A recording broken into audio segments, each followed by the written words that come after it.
కాదట, చట్టబద్ధమట. అదే ఇక్కడ వచ్చేటప్పటికి లంచమట. నెంబర్ 1 మామూళ్ళు తీసుకోవడం లేదు అని నేను చెప్పా.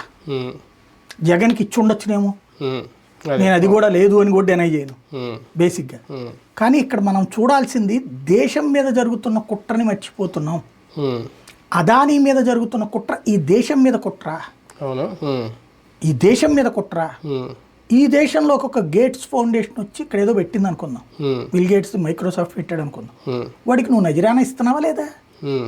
అక్కడ ₹1 కోటి వాల్యూ చేసే భూమిని 10 లక్షలకే ఇస్తున్నావంటే నువ్వేం తినకుండా ఇస్తున్నావా? లేదు, వాడు వచ్చి ఇక్కడ పరిశ్రమ పెడతాడంటే ఇస్తున్నాడు. అట్లాగే కదా ఎవడిచ్చినా. ఆ టైంలో కొంత చందానీను గిఫ్ట్గా అట్టి పెట్టుకున్నాను ఇవ్వచ్చు, లేదా వీళ్ళు డిమాండ్ కూడా చేయొచ్చు. కానీ ఆ వంకతో ఒక వ్యాపార వ్యవస్థను ఒప్పుకోల్చాలనుకుంటున్నారు, ఈ దేశ ఆర్థిక వ్యవస్థను ఒప్పుకోల్చాలనుకుంటున్నారు. అదానీలు, అంబానీలు, మహేంద్రాలు, టాటాలు వీళ్ళందరూ ఎదగడం వల్లే కదా వాళ్ళ భారతదేశం టాప్ 5కి వచ్చేసాం, టాప్ 4కి వచ్చేసాం. మొన్ననే జపాన్ క్రాస్ చేసాం మనం. రేపు మార్చి తర్వాత అది అధికారికంగా వచ్చేస్తారు. ఆర్థిక వ్యవస్థ మనం 4వ స్థానంలోకి వచ్చాం ప్రపంచ జీడిపిలో.